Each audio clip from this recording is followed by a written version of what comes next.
Introduce our host, Michael Zeldin. Take it away, Michael. Thank you, Faye. Welcome to That Said. I am Michael Zeldin. On today's show, we have with us Manu Raju, Chief Congressional Correspondent for CNN, and Abby Phillip, Political Correspondent for CNN. Both of you, welcome to That Said. Thanks for having me.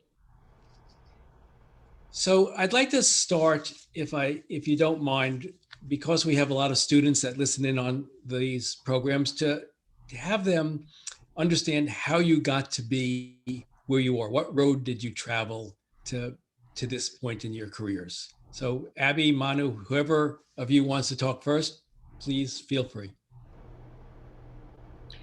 Okay, I'll get started. It's fun to be here with you, Michael and Manu. I started out wanting to be a journalist when I was in college. And at that time, that seemed relatively late in life because a lot of the kids I went to Harvard, and the overachievers at Harvard all were the editors of their high school newspapers and knew from birth that they wanted to be journalists. I discovered that about halfway through my collegiate time. But by the time I did that, I was really just focused on trying to find a way into the industry at a time that the industry was a little bit in turmoil. I think journalism was sort of figuring itself out. You had a lot of newspapers shrinking, advertising dollars declining, which is still happening today. And I ended up at Politico, which is where I met Manu, actually. Funny story. But I was, unlike Manu, who was a seasoned reporter, I was a little baby reporter. And but that's where I started my career. And it was a really great place, actually, to do that because Politico is a really fast-paced newsroom environment. It's really kind of, sink or swim, if you were to be honest. But I learned a lot about Washington. I learned a lot about politics there. And then from there, I would say it was more of like a windy road. I think I took a few chances and made some unexpected changes in my career. I left Politico and moved to New York to work at ABC News, just to kind of see if I liked sort of the visual medium at all. I moved back to DC. I went to work at the Washington Post and I stopped covering politics. I was covering general assignment news and kind of just, whatever came across our desk.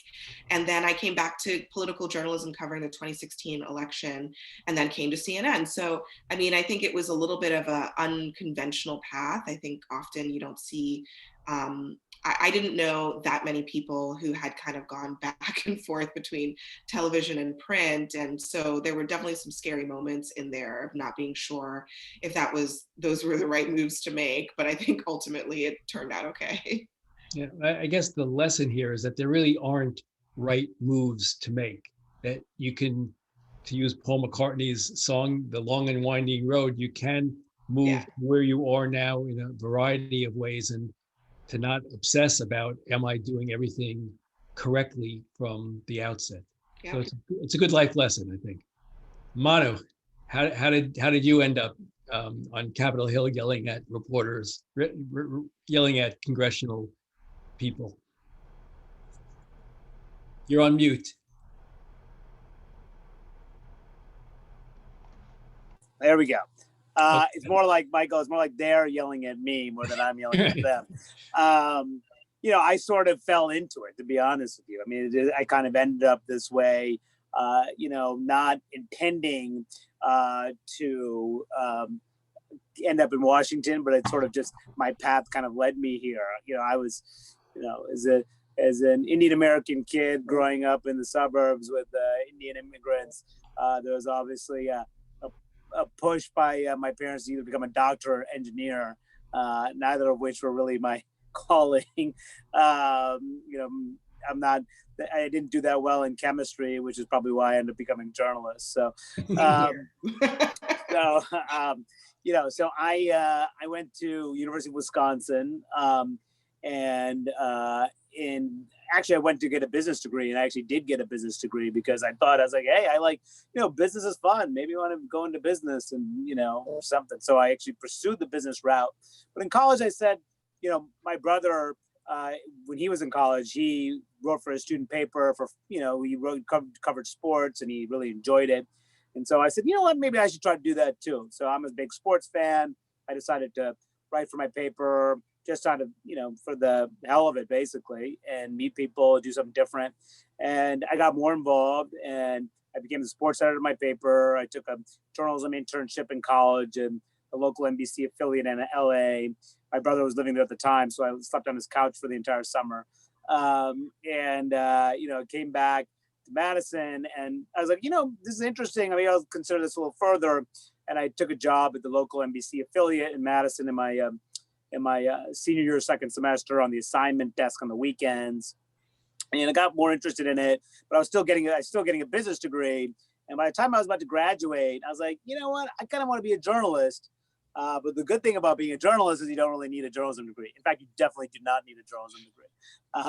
So I got my, to get your first job, you need clips of your work and published work in print, and especially in most of my career has been in print. And so in 2002, when I graduated, I moved out to DC, as I said, kind of not intentionally. I mean, not because that was my destiny or I was planning to do it for years. I only did it really because my folks had left the Chicago area when I was in college, and they moved to the DC area. My dad had changed jobs, and so I said, live with my parents and look for work.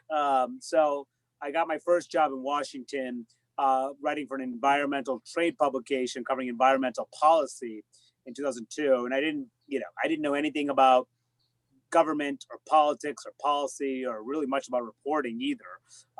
But as Abby was saying, you kind of sink or swim in this business. And, I spent a few years, that was my real education in covering Washington, covering government. And then from there, I took a second job at Congressional Quarterly, which is also an insidery, subscriber-based publication covering Congress. And so I got my education covering Congress. And then from there, I went to the Hill newspaper, I got more of a political reporting job. So I kept learning more about different areas of coverage through my career. I spent a couple of years at the Hill newspaper, and then from there I went to Politico in 2008, and where I later met Abby, and I spent 7 years there at Politico covering primarily the Senate. So that, from there I started to do more television. I was doing TV hits for various shows as a guest on various shows, including CNN and elsewhere. And I decided, this TV thing's kind of interesting. I like it. In 2014, I moderated a congressional debate in the Senate race in Colorado and gubernatorial race in Colorado. I really enjoyed it. I was a sole moderator for that debate. And I was like, you know what? I like being on camera, asking questions, getting people to make news on camera. I think I want to try to pursue this. And, eventually a spot opened up in CNN. I talked to them in 2015 to cover the Hill. And, so now I've been here for 5 years. So it's been quite a wild ride. And I had all black hair before I started CNN. That is true. And now my hair is, I would say half gray, but some people would say maybe 75% gray. See, and it's funny because I thought as a rabid Chicago Bears and University of Wisconsin football fan, that's what made your hair gray. Well, that too. It's more that would make me lose my hair, actually. Without my hair. That's right. The listening audience, Manu and I exchange emails when my beloved New York Giants football team loses and his Chicago Bears sort of plod along, each of us lamenting the fact that we don't root for Pittsburgh Steelers or somebody that wins. So anyway, it's been a rough few decades. Exactly. So I guess to use the CNN language, breaking news, Manu, can you start by telling us what the status of the stimulus bill negotiations is? Yeah, that's basically what I've been covering all day long, all week long, and it's changing by the minute in terms of the timing and the back and forth and everything. I think the overall it's looking like there's still optimism that they will get a deal. In fact, Mitch McConnell apparently just said they're quote unquote close, but they've been close for 48 hours now. So there are outstanding issues they're trying to hammer out. I mean, this is a major deal, a $900 billion bill. There are significant issues they still are trying to sort out, including whether to pare back the Federal Reserve's lending authority, which Republicans have won. Democrats want more money for states and cities that go through FEMA. There are some other issues for venues, performance art venues that are being closed, whether more money should be given to them to help with their situations. Things like that are still being negotiated, including how to structure $600 in direct payments for individuals that will be part of this proposal. So a lot of this bill language, that's where we are right now. The leadership, the big four leaders, Pelosi, McCarthy, Schumer, and McConnell, are still going back and forth. The question now is, when will they get a deal, and can they get it done and get it out by Friday, when the government is slated to shut down, because they want to tie this to the government funding bill to keep the government open past Friday. There's a discussion. The Democrats are trying to get it done immediately.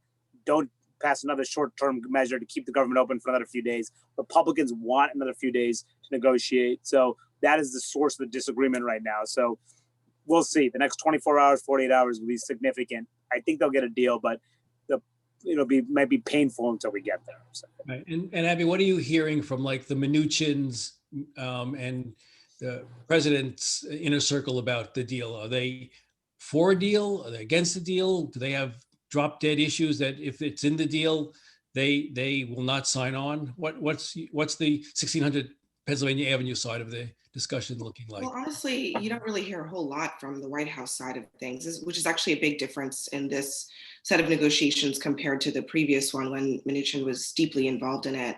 I think the White House has kind of stepped back on this. One thing they did signal a few weeks ago was that they were in favor, actually, of direct payments, but I'm not sure that really had an influence one way or another in the congressional process. I think this has really gone a more traditional way, where you have the two chambers negotiating within their, Democrats with Democrats, Republicans with Republicans, and then with each other. And you've heard very little from the president, but actually that could be a really good thing. I think so far you haven't seen any signs that the president would try to, put any kind of, landmines into the situation by urging Republicans to reject any sort of bill structure. I think he was mostly concerned about the checks, wanting to have another set of checks with his name on it. Whether it actually has his name on it or not, I think is a little bit of a separate topic, but that's actually something that Democrats want. Democrats also wanted direct payments. So I think that ended up not being much of a sticking point. And I think as long as the president remains silent for the time being, things are going to continue to move along. And I think they're just staying out of it. I mean, it's also happening, by the way, at a time that he's a lame duck. So they, in some ways, it's actually a little bit of an acknowledgement that that he's not going to be in office come January 20th. This process in the last few weeks has really moved forward without him. So I want to stay on the Hill. We've got so much to talk about. I'm going to sort of jump around a little bit from topic to topic. Staying on the Hill, though, for a minute. But Manu, you wrote recently that House conservatives are still pressing, notwithstanding the Electoral College vote, they are still pressing for a floor fight on whether or not Joe Biden has properly won this election. And we hear yesterday from Johnson out of Wisconsin and others that maybe some senators may join in the fray as well. What are you hearing about it from the Hillside and then Abbey? What do you, if anything, are hearing about it from Meadows and the people who are advising on the Pennsylvania Avenue side of things? So there are a group of House conservatives who will definitely object on January 6th. And, the way that, of course it works is that the joint session of Congress meets. and the states go through their electoral votes. And if a House member objects and they're joined by one senator, it will lead to a debate in each chamber, and then the Senate and the House would have to vote about whether to essentially agree to the merits of that objection. So this effort to overturn the election on January 6th has no chance. I mean, there's no way it's going to succeed. The Republican leadership in the Senate clearly does not want this to happen. They think this is a bad vote. Mitch McConnell made that clear in a conference call with his members this week. He said, you know, they're either going to have to choose between siding with Trump or siding with the will of the voters. And that's a position no Republican wants to be in. So they are urging the Republican senators not to join with House members to object and force them to cast this vote. Ron Johnson did yesterday rule out being part of that objection, but others have not. Josh Hawley of Missouri has not ruled that out. Neither has Rand Paul. Neither has Kelly Loeffler of Georgia, assuming she wins her runoff race on January 5th. You know, and also Tommy Tuberville, the incoming Alabama senator, has indicated that he might also object. So there are several senators who could do that and put him in a tough spot. So yesterday I talked to Mo Brooks, who's leading the effort on the Republican side in the House. He plans to push forward, object. So does Jim Jordan. And what Mo Brooks said to me is the Republicans should not be part of the, quote, surrender caucus. So you can see the language coming in. They're siding with the president's rhetoric. They want to make a show of it. And they're not going to succeed, but they could put some of their members, their fellow Republicans, in an awkward spot. So, Abby, why? What's the thinking? Assuming there is thinking, what's the thinking besides, you know, tantruming? Well, you know, I think I was going to say in response to your question that the thing to keep in mind is that this is coming from the president himself. There's no, you know, White House strategy around this. It's actually the president really doing this a lot on his own, making his own phone calls, you know, tweeting his own messaging, kind of doing his own thing, because this is what he wants to see. And there's no doubt that he knows that this is, I mean, at the very least, he knows that it's unlikely to be successful, but he wants Republicans to, as Mo Brooks alluded to, not surrender, to sort of show some fight.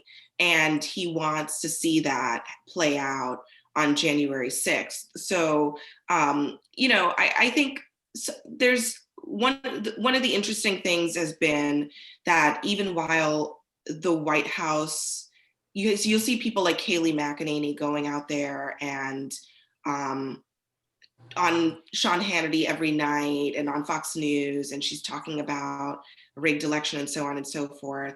The actual White House they're not really putting any sort of muscle behind this, you know? The president is the one picking up the phone and calling who he needs to call and thanking them for their support or threatening them or saying that he wants, wants certain things to happen. He's doing this pretty much on his own. And I think that what you're seeing in Congress is going to be actually also members on their own wanting to show loyalty to the president and doing it in this way. Everyone knows that he's not going to be in the White House after January 20th.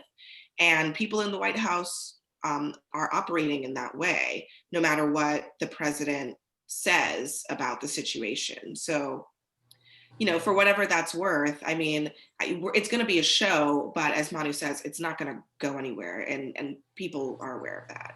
No, but the interesting thing for me in thinking about this is that this is occurring at the same time as these Georgia Senate runoffs are taking place. And I'm wondering, both as to the stimulus bill and as to this, you know, sort of faux fight on the floor of the Senate, what are what's the thinking about the impact of this? Are these things being done in order to help Georgia? Is it being done irrespective of the impact it has on Georgia? What's the thinking around it? I'd like both to hear from both of you. Republicans realize that they need to pass something for a variety of reasons, but helping the Georgia senators is a big reason because as Mitch McConnell said on a conference call yesterday, according to a source who was on it, who told me that McConnell said Kelly and David are getting hammered on the issue of direct payments. The two Democratic candidates have been on the airwaves, blasting them for their failure on the stimulus over the last several months, not providing more direct assistance to struggling Georgians. Mitch McConnell realizes that, and he told his conference as such. He said that multiple times on the call. Is becoming a big issue in the Georgia Senate races. So, of course, the politics are going to play into this as well. But then the Democratic side, they're concerned too that if they don't win back the Senate, they may not get as good of a stimulus package in the new Congress as they might now. So that's part of the thinking. They got the Republicans, where they are negotiating. Maybe they can get more now, because who knows when the Republicans will be willing to negotiate again. So that's playing out that way. And then in terms of just like the president's baseless claims about the election, I mean, that's an open question how that affects the Georgia race. I mean, we've reported a lot about how some people are concerned, Republicans who are listening to him say, well, my vote doesn't matter. Why should I vote? I tend to think there'll still be high turnout. Whether people will be upset at the president's baseless claims or listen to him and ultimately view that he has been aggrieved and they'll come out in numbers to save the Senate, we'll see. It's just so hard to know at the moment the impact that may have on the race. Yeah, I think that's all right. And I mean, one thing though that does kind of strike out at you is when you see other Republican circuits going to Georgia to campaign down there, they are all parroting the president's comments about a stolen election, so on and so forth. So there's a sense that that this is what Republican voters who are closely aligned with President Trump want to hear about. And they want to know that people who are campaigning on their behalf also believe in these false claims of a rigged election. So they are really leaning into it on the ground in Georgia. And perhaps it's a turnout mechanism. I mean, you're hearing, there were some questions early on about, okay, how are they going to argue that this whole thing was rigged and then want people to come out and vote? And you are hearing them, people like Sarah Palin and Tommy Tuberville, when they're making the case, they're saying, we've got to show out in large numbers so that they can't steal this one too. That's kind of the language that they're using. I don't think that anything that the president's doing is related to these Georgia races. I mean, the fact of the matter is that the president is not acting, his behavior is not related to his desire to sort of solidify a GOP majority in the Senate. Like, it's all about his own sense of grievance and his desire to claim that he didn't lose. But I think when you look at other Republicans on Capitol Hill and the ones who are going down to Georgia to campaign, they are trying to navigate this terrain where the Trump base believes the election was rigged. It fires them up, and then using that to actually turn them out for a special election. Yeah, it's an interesting double edge there about yelling it's fraudulent and then asking people to come vote in a fraudulent process. So we can stay on the Hill all day. I've got loads of questions about what does it mean that we're going to have so many women in Congress, 17 non-incumbent Republican women elected. What about progressives and moderates on the Democratic side? Will they all work together? I don't know if we want to take a minute on that, but I'd love to hear about that, but turn quickly to the Biden administration to be and talk about that. So do you guys want to just make a stab at those? On the Republican women's side, there's definitely been a really interesting story about what happened in the elections. Republicans were not expected to do well in the House races, but suddenly Nancy Pelosi has a very, very narrow majority, and it's even narrower now because she's going to lose 3 of her members to the Biden administration now that Deb Haaland is going to take the Interior Secretary job, assuming she gets confirmed. But the big reason for the Republican success is they had good candidates and good recruiting, and they were able to diversify. I mean, the Republican conference right now is very homogenous.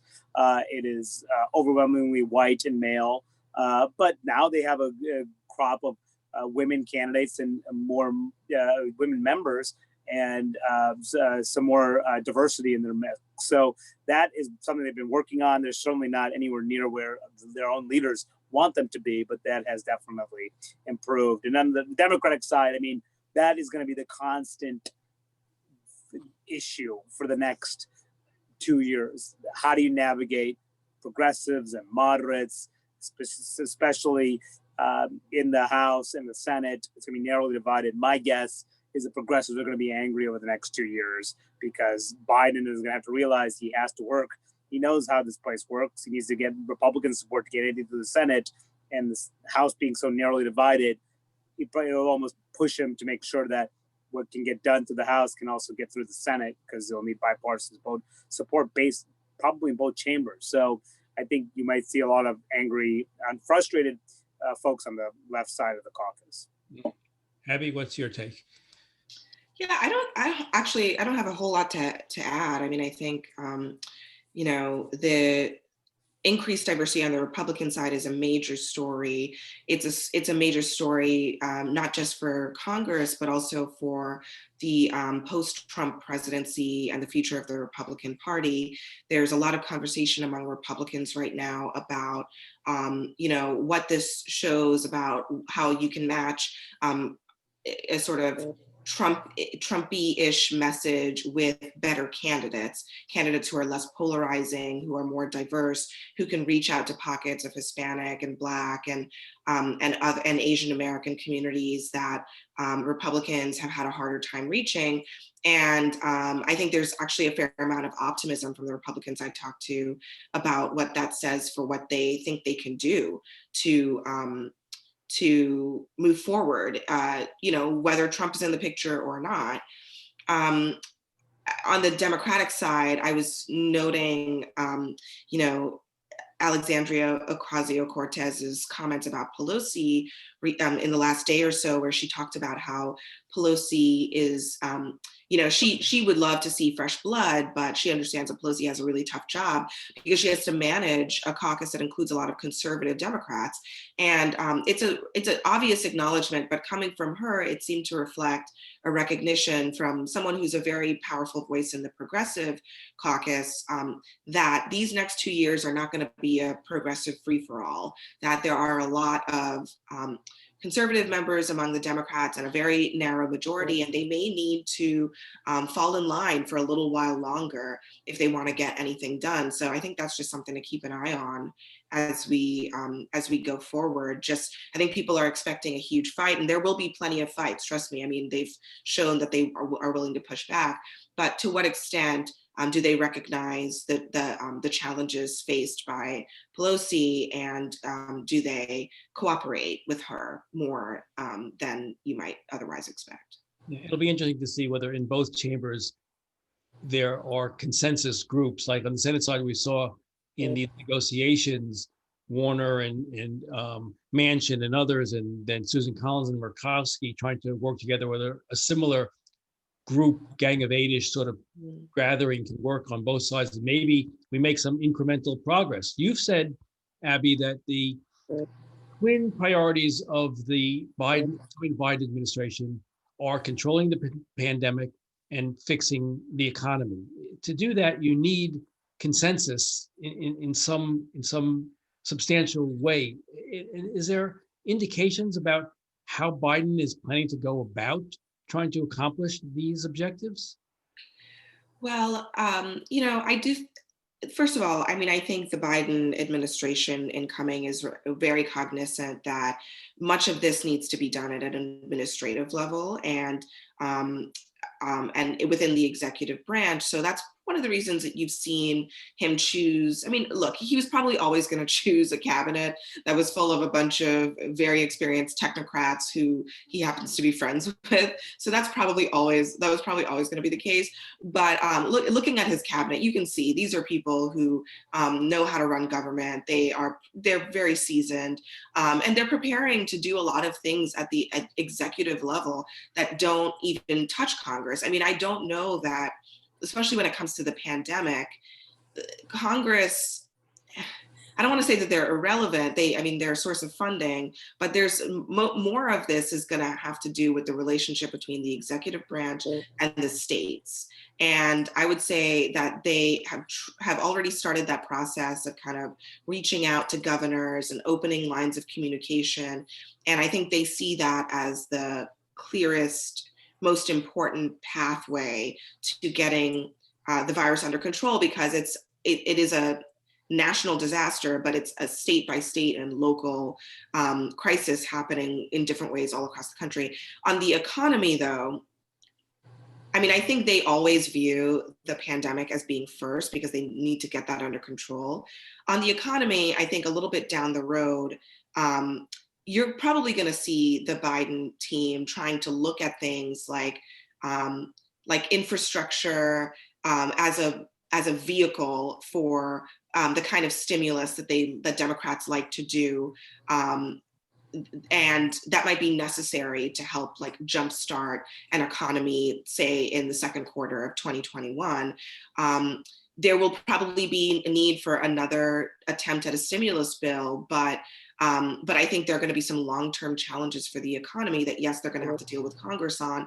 And you know what? I think there might be, just in the same way that you're seeing this being worked out, this process, it's been painful for the smaller stimulus bill, but it's being worked out, I think, through somewhat normal channels. You're seeing members like Warner and Manchin rise up to say, okay, we're the moderate voices, we can be the deal makers.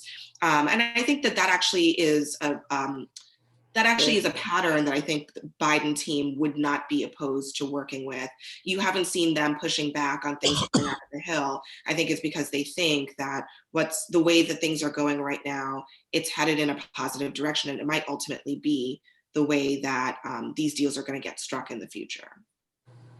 And Manu, on your end, first, Abby mentioned the confirmation process, and we've heard pushback about whether Neera Tannen makes it through, whether there's a waiver for the general Austin for defense. What in my experience, there's always, to put it in the worst of words, perhaps, a sacrificial lamb, some nomination that doesn't seem to make it through. Do we have a sense here about these confirmations, or are any of them sort of dead on arrival, or is this sort of posturing? Where does it stand? Well, look, it's a good question, because it's also complicated by the fact that we don't know who's going to be in the majority next year, because that is, I mean, the biggest, most significant reason why Democrats want to be in the majority is they're in charge of the committee process. They set the agenda and they can confirm nominees. They can do that without Republican support, and 50 votes can confirm a nominee under the filibuster rules of the Senate.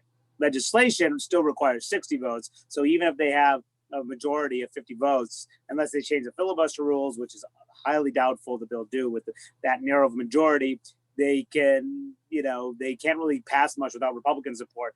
On the nomination front, they can confirm whoever they want if they all stick together. So that's why that's really important. So it's uncertain how quickly we can move through the nomination process. So let's just assume that Republicans keep the majority. There is Neera Tannen has problems. I mean, she certainly does. And Lindsey Graham, who's chairman who will be chairman of the Senate Budget Committee in a Republican majority, told me this week that she would be a heavy lift to get confirmed. Now, does she become that sacrificial lamb? Maybe, but also there are Republicans and who believe that this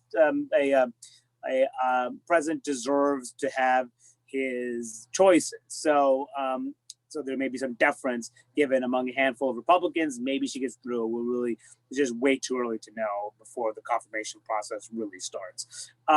Others, like the national security picks, likely will go through quicker. Graham also told me that he thinks that Tony Blinken, the Secretary of State, is a good choice, and he sits on Senate Foreign Relations. There's discussion about having his confirmation hearings before January 20th. We'll see if he gets confirmed on January 20th. It's common for at least a handful of nominees to get confirmed on day one. Others are less certain. Avril Haines is Director of National Intelligence. I spoke to Marco Rubio about her yesterday. He said he hasn't even thought about it yet. So, there you go. So it's uncertain how that may be dealt with. There are some that are more popular. Janet Yellen she's going to sail through for Treasury. It will be a case by case basis. Some will generate more opposition than others. And in talking to senators about this over the last couple of days, it's clear that a lot just have not really engaged on this process. The big question, I think Austin will get confirmed on the merits. He probably will get that waiver that's needed for someone who's not been in the military active duty for 7 years. He retired in 2016. He needs that waiver to serve as the head of the Pentagon. My sense is Democrats, they're not happy about it. They're squeamish about it. It's only been done twice in history, including for Mattis in 2017. My sense is they'll probably do it a third time here, but the Biden team has its work cut out for him, and Austin does too, to convince them that he deserves the waiver. That's going to have to get approved by both chambers, and he'll have to get confirmed by the Senate. So, right. When Mattis got the waiver, I mean, there were Democrats who said, "One and done. I'm never doing this again." And now they find themselves having to figure out how they walk those words back. Yeah, I'd like to switch a little bit away from the Hill and the White House to ask about the media.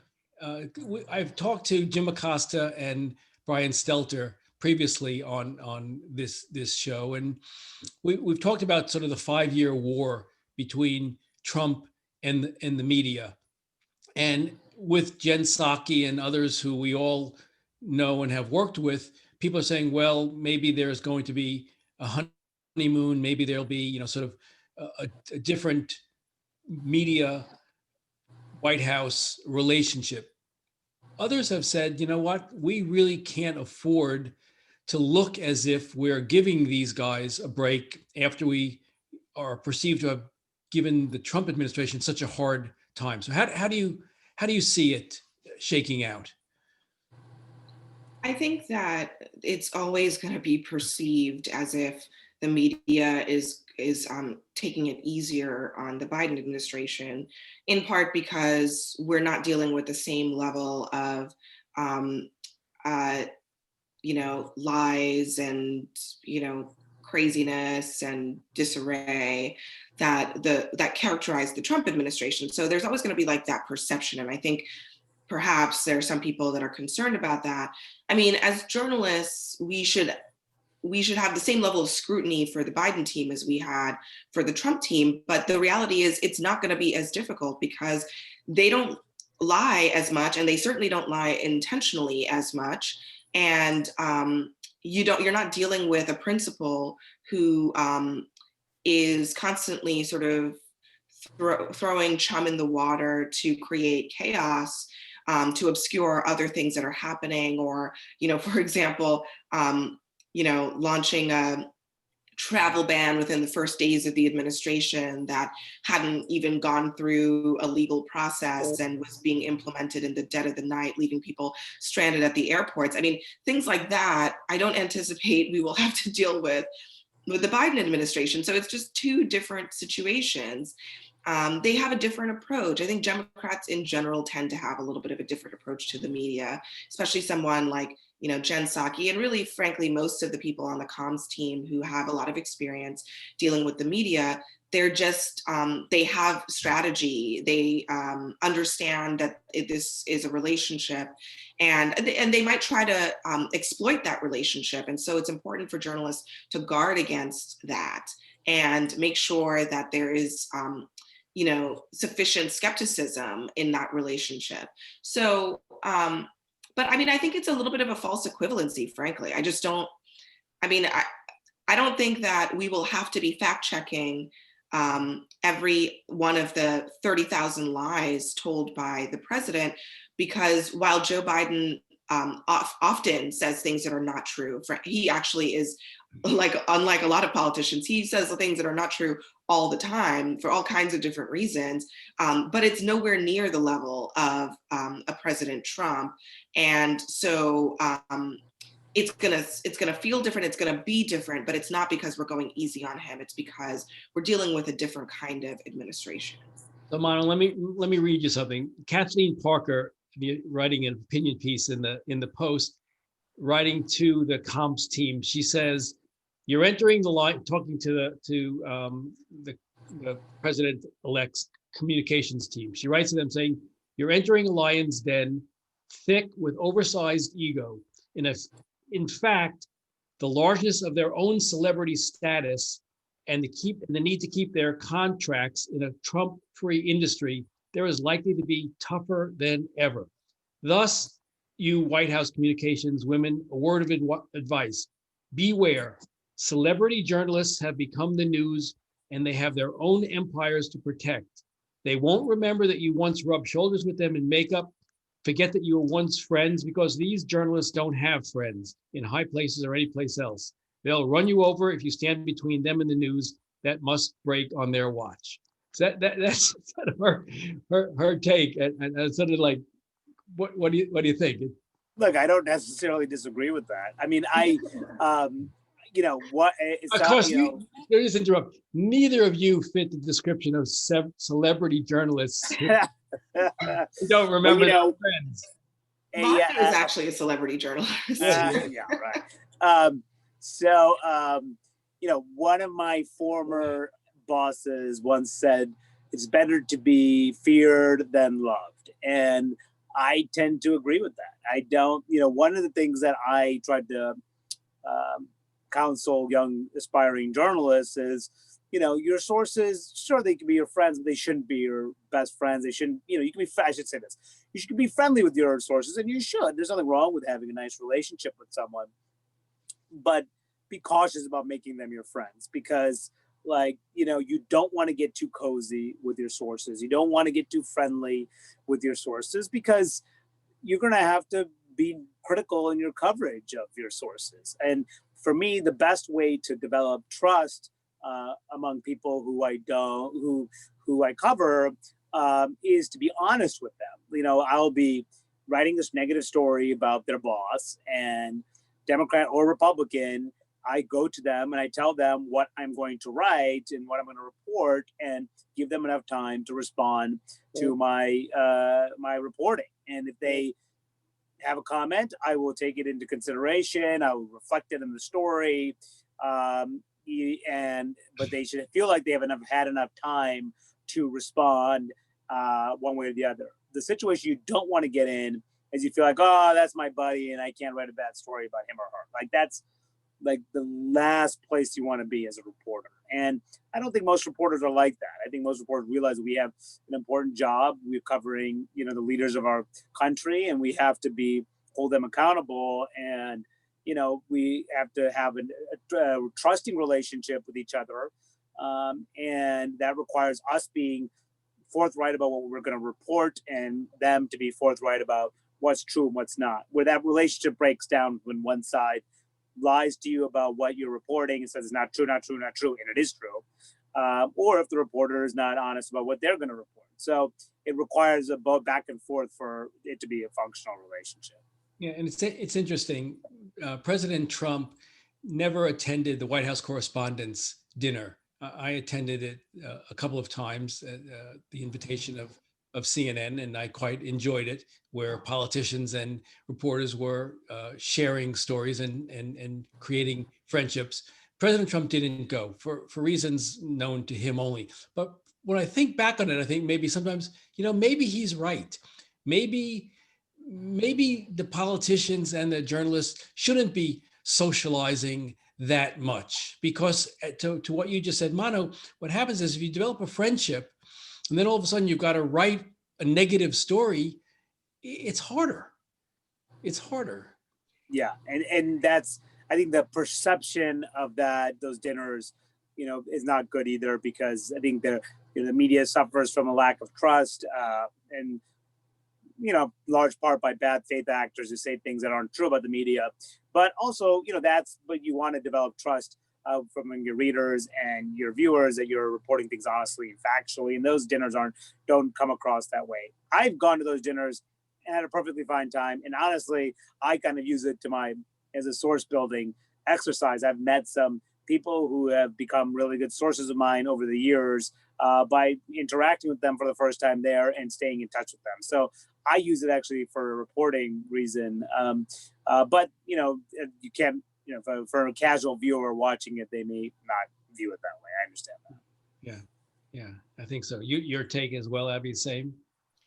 I'm not a huge fan of many of these dinners for a number of reasons, but I understand the value of them in some ways. I think actually it's okay to create a venue for people across party lines to interact with each other, because in some cases, actually, it's not just about sources or politicians interacting with journalists. Sometimes they're interacting with each other on, Republicans and Democrats interacting with each other in the context of these dinners. That is okay to me. I think the place that I think this gets a little tricky, and this is where the Correspondents' Dinner has had some rough times in the Trump years, is the comedian or the entertainment for the evening. And what is the purpose of that entertainment? Is it to roast the president? Is it to praise the president? I think that is where things get really tough. And I don't mind the president of either party showing up at a dinner and having a glass of champagne to the free press. That's fine. But I think that thinking about what the purpose of the dinner is, and especially things like roasts and the kind of entertainment that maybe, decades ago seemed harmless. I think we just have to rethink it in this era and make sure it's serving a real purpose. I don't want to say, no Correspondents' Dinner. I just think that that's been one of the trickier parts of the whole thing. And last year we had the historian. My brain's not working, but it was actually quite good. Meacham. It was John Meacham. John Meacham. It was something totally different. It was quite good. It was something that I think sort of felt appropriate for the evening, and I think it was something that perhaps the White House team would have felt comfortable being there for. And this is not necessarily about their comfort, but just we don't want this to be like a Hollywood session where you're like ribbing one party that you don't like and lauding a party that you do like. I just think that doesn't serve any sort of journalistic purpose. Yeah. And we need to kind of get back to the basics on that. Yeah. So I have a question in the Q&A, which is a topic I was going to get to, which is the question of, there are two or three questions that sort of get intertwined. One is investigate or pardon or stop investigating President Trump and his inner circle when they leave office, and then the question of pardons by the president, the preemptive pardon. So let's take first the question of, what are you hearing is your personal take, but also what are you hearing about the mood around the investigation of the president and his inner circle when he leaves? Nick, we could talk the equities of both sides of it. I would say I think there is not much appetite among the Biden team to continue the investigations into the president, whether it be in the Southern District of New York or the Michael Cohen case, where the president was implicated in that case. Even if the president deserves it, I think that the concern is that he will look like he's going after his predecessor and potential future competitor in 2024. And I think those are the complicated things that they have to be, that they are certainly aware of, especially when Biden's, mantra right now is wants to unite the country. So, and that kind of investigation into Trump will be sort of as a daily distraction. So that makes me, but a lot of this stuff is not under his jurisdiction. I mean, as we know, the Manhattan DA is investigating Trump organization, which certainly could pull in the president. So, that is part of it too. I think it'll be a big question for whoever the president picks as attorney general, and we'll see how they answer that question, when they get during the confirmation proceedings. And on the House side, I think the Democrats, there's probably some leftover investigations that they will continue, including trying to bring in Don McGahn to testify in the House Judiciary Committee, the former White House counsel. But I think that's going to really, die out, and they're going to try not to make it a Trump show in the House. I think they want to move on, and they think that's a distraction. Yeah, remember, and Abby, in follow-up, remember in a May town hall meeting, Biden was asked, are you going to pull up President Ford, meaning President Ford pardoned Richard Nixon. He said, are you going to do that? And he said that he makes a pledge not to do it. His quote is, it's hands off completely. The Attorney General of the United States is not the president's lawyer. It's the people's lawyer, and whatever they want to do, they will do. Not so clear how that plays out. And it's not so clear with Hunter Biden now being under investigation, how those things play out in tandem. Will the Senate be investigating Hunter, the House investigating the Trump people? And then the next thing we know, it's 2022 and we've not done anything but investigate people. Yeah, I mean, it will be interesting to see if in fact the Senate is in Republican hands, but if they choose to also go after Hunter Biden, if the DOJ is already doing it. And because we know that the U.S. Attorney's Office in Delaware has launched an investigation. It's been ongoing for some time. So it does see, I have some questions about whether Senate Republicans would want to do that, but it's entirely possible that they would. Just in the same way that I think Democrats didn't sort of hesitate to do their own investigation, even though the special counsel was doing an investigation into Russian interference. I think that Biden's pledge on not pardoning Trump is secondary now to whether Trump will just go ahead and pardon himself. And I think it's definitely a possibility. I mean, there's a lot of pardon chatter among Republicans, talking to sources. It is far and wide. The scope of the types of pardons that they're considering over at the White House is pretty breathtaking when you think about it. And part of that has to do with the fact that they are explicitly basically telling people, don't even bother with the normal pardon process. This is all going through the White House counsel's office. And people all over the map, not just people who are friends of the presidents or family members of the presidents, are clamoring for pardons. And I think President Trump is in a mood where he wants to do as much as he can with the power that he has. And there's no power that is more unilateral and unchecked than the pardon power. So, I think all things are possible in that terrain. I don't think anybody really knows what he's going to do, but don't be surprised, because I think that there are a lot of things under consideration, and it all at the end of the day comes down to President Trump and what he feels like doing. I'm not sure. I mean, I think the only problem with pardoning himself is sort of this implication of guilt, and I think he is sensitive to that to some extent, as much as he thinks that he's being he's like on the receiving end of some kind of witch hunt. I think he is sensitive about seeming as if he's admitting that he did something wrong. For me, the thing that I'm going to keep my eye on most is the president and the intelligence community has been sort of at a slow war over from the time that the Steele dossier first surfaced and he felt that he was being set up through till today. And so what I have my eyes open on, and I look to hear from you guys down the line, is what's he going to do with Julian Assange and Edward Snowden? Because those are two very interesting pardon possibilities, way more interesting to me than Don Jr. or Rudy Giuliani. Yeah.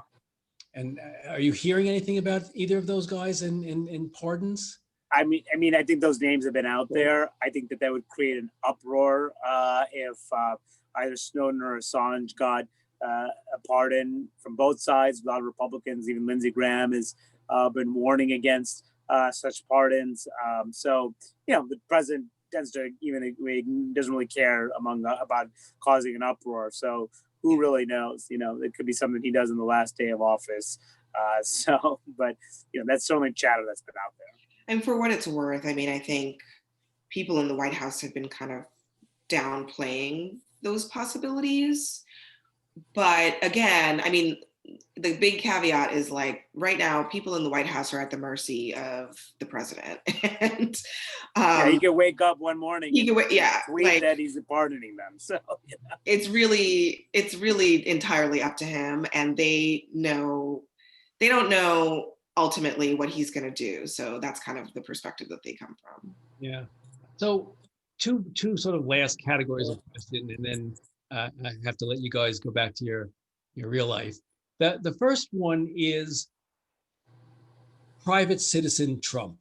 So in the run-up to the election of President Trump in 2016, there was story after story about how the media gave him so much wall-to-wall free coverage. He was, after all, private citizen running for president, but that we gave him a lot of, the media gave him a lot of coverage. Now, fast forward to him being former President Trump with a $250 million war chest that he's raised in recent days. I don't expect he's a Dylan Thomas fan. I don't think he's going to go quietly into the good night, and he's going to be here and a force. And I was wondering, what are you guys talking about, if you can talk to us about it behind the curtain at CNN, about what amount of airtime does he get? How do you cover former President Trump if he's going about, sort of following the same pattern that he's doing now, rallies and speeches and misinformation and the like? What do you do about that? How do you cover it? Should you cover it at all? I don't think that we're going to be giving it as much attention as if he were president. I think that, if he does something newsworthy, we cover it. If he doesn't do anything, if he's just tweeting a bunch of crazy stuff, it doesn't necessarily merit news coverage. I think that he'll be treated as a former president, as certainly someone you can't ignore, someone will be a prominent figure in the Republican Party. But, the country will be moving on, will be in a new administration. Then he won't be driving the news. He'll be reacting to the news. And, so I think it'll be it will be much less of a Trump focused news coverage. I think on all fronts, I think we'll probably, CNN, I'm sure others will probably be very similar. So I think you'll start to see that fade over time. And I'm not even convinced he's going to run again in 2024. So, we'll just have to see. If he becomes a candidate in 2024, then I'm sure he'll get more coverage then. But I sense it'll sort of peter out over some time here. Yeah, I guess the question, though, Abby, is if he's going to be holding these mass rallies starting on the 21st of January and running straight through, does the media have it within itself to sort of resist coverage? I think that the media does have it within itself to resist coverage. I mean, I think the newsworthiness of a former president holding rallies and claiming that he may or may not run for president is just, within the scope of the challenges facing the country and a new administration. It just does not rise to the level. So I have no doubt that it will be actually fairly easy for people to take a step back from that. I mean, that's not to say that like Newsmax or Fox News will do that, because I think Trump remains the lifeblood of conservative media. But I think for most mainstream outlets, we have to shift to covering a new president and covering the challenges of the day, and not just a lot of political bluster, which is really all it's going to be. I mean, the president's comments at a rally are not of any note at all when it comes to real things that are happening in people's lives. Yeah, and we'll see. I know it's been reported that MSNBC has a new incoming president. There's a talk about whether Jeff Zucker will leave CNN and take on a next phase of his life, and that'll mean new teams of people coming in to decide what is newsworthy. And I think it's going to be a challenge. I'm not so convinced that people are going to be able to resist the coverage, and so we'll see how it goes. So, last question for both of you. Abby, you've said that the country wants two things: politics to be less front and center in their lives, and the government to do things it's supposed to do. As you look, to the future, short term, medium term, longer term, how do you think those things get accomplished from your perch? And then Manu, the same thing from your congressional side. How do we get politics less front and center in our lives and the government doing things that we need them to do? I think it's pretty straightforward. I think when the government is operating fairly normally, it's actually usually pretty boring. And I think that it will recede from people's day-to-day lives. They won't wake up in the morning thinking about what crazy thing happened yesterday. So it's about the normal functioning of government, and some of the more mundane things that happen. Even the fights on Capitol Hill are a process. That is a normal process, and it is okay for them to happen. And I think people are they're waiting for things to be to go along certain rules. You know what I mean? Like, one of the problems with the Trump era is that it was so unpredictable. You never knew when he would wake up and say, "Oh, I don't like this," or "I don't like that." I think what normally happens on Capitol Hill is that you have the two camps. They're coming at it from ideologically different perspectives.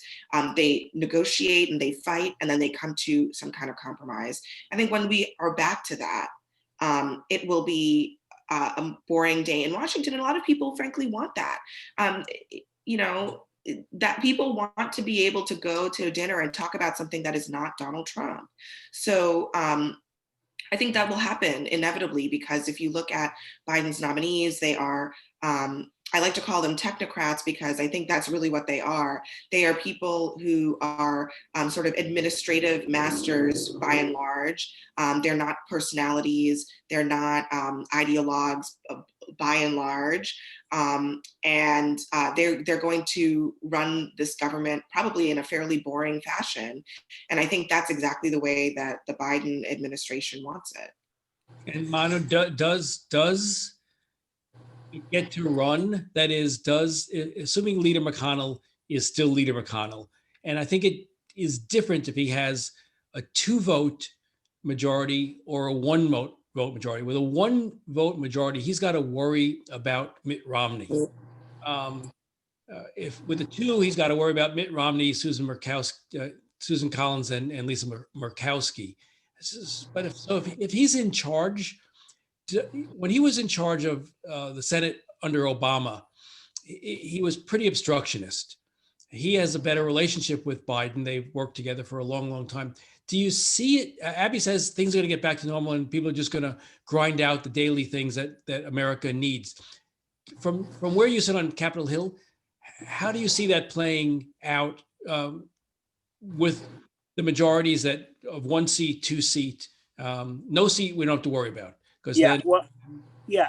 Every seat is so significant in the Senate for that very reason, because any defection can make things much more difficult. Now, even if McConnell's in charge of the 51-49 Senate and Mitt Romney is a concern, or Susan Collins, or Lisa Murkowski, McConnell still decides what comes to the floor. He decides what nominees to schedule for a vote, decides what bills to put on the floor. And it'll be a very interesting dynamic to watch, to see how McConnell prioritizes Biden's agenda.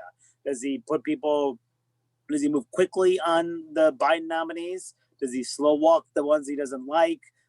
Does he move to fill vacancies in the judgeships, which he's been doing at a rapid pace for President Trump? Or does he put his foot on the brakes on that?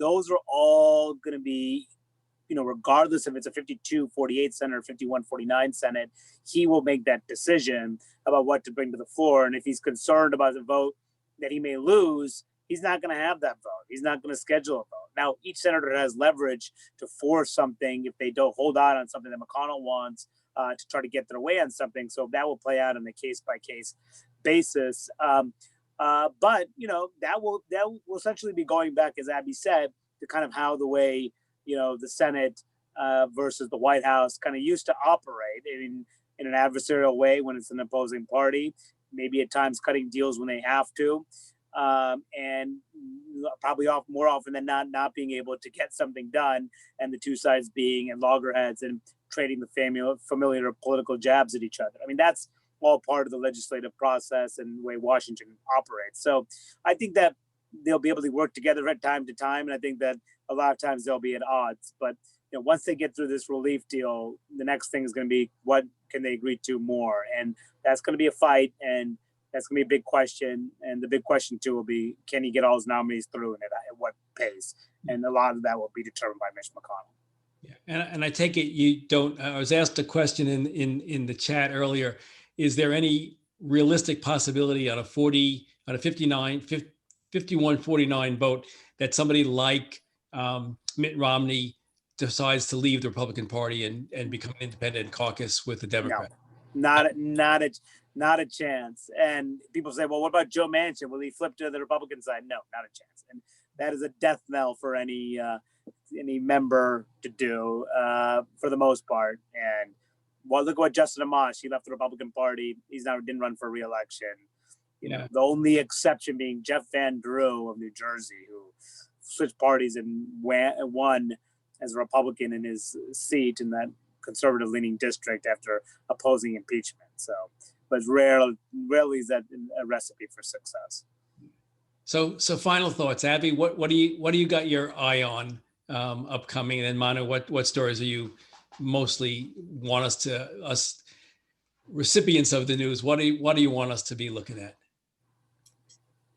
I think we're just, we have a new administration coming in. I think the politics are completely uncertain around that. And we just have to keep an eye on, how things shake out on the Republican side and on the Democratic side. But I think especially as Republicans try to navigate how much they want to be beholden to the outgoing president as a new administration is coming in, and how that affects how much Joe Biden is going to be able to get done. Manu, what are you looking at? Yeah, I mean, the Georgia runoff races are going to have a big say in how the next 2 years goes. I think that I'm going to also be looking at, I know no one wants to think about the campaigns being so fresh off campaign season, and but look, the House majority is at risk of flipping back to the Republicans. And if you're a Democrat, you have to be concerned about it. And if you're a Republican, you're thinking you have a real good, serious shot of taking the majority next Congress. So in the Congress after the coming one. So that is the 2022 midterms is going to be hugely contested. The Senate could flip regardless of what happens in Georgia. The House could flip. Oftentimes not good for the president of his own party, usually suffers losses in his first midterm. So we'll see, but that's really going to, we don't want to think about the campaigns, but that's really going to be driving a lot of the decision-making on Capitol Hill. Abby and Manu, thank you so much for instructing us through this conversation today. You've both been terrific. Thank you. Thanks, Michael. Thanks for having us. That Said is produced by Compro and the Museum of Public Relations. Theme music is by Sam Post. Let us know if you have any thoughts. Write to us at thatsaidzeldin@gmail.com. Thanks so much for listening. For That Said, I'm Michael Zeldin.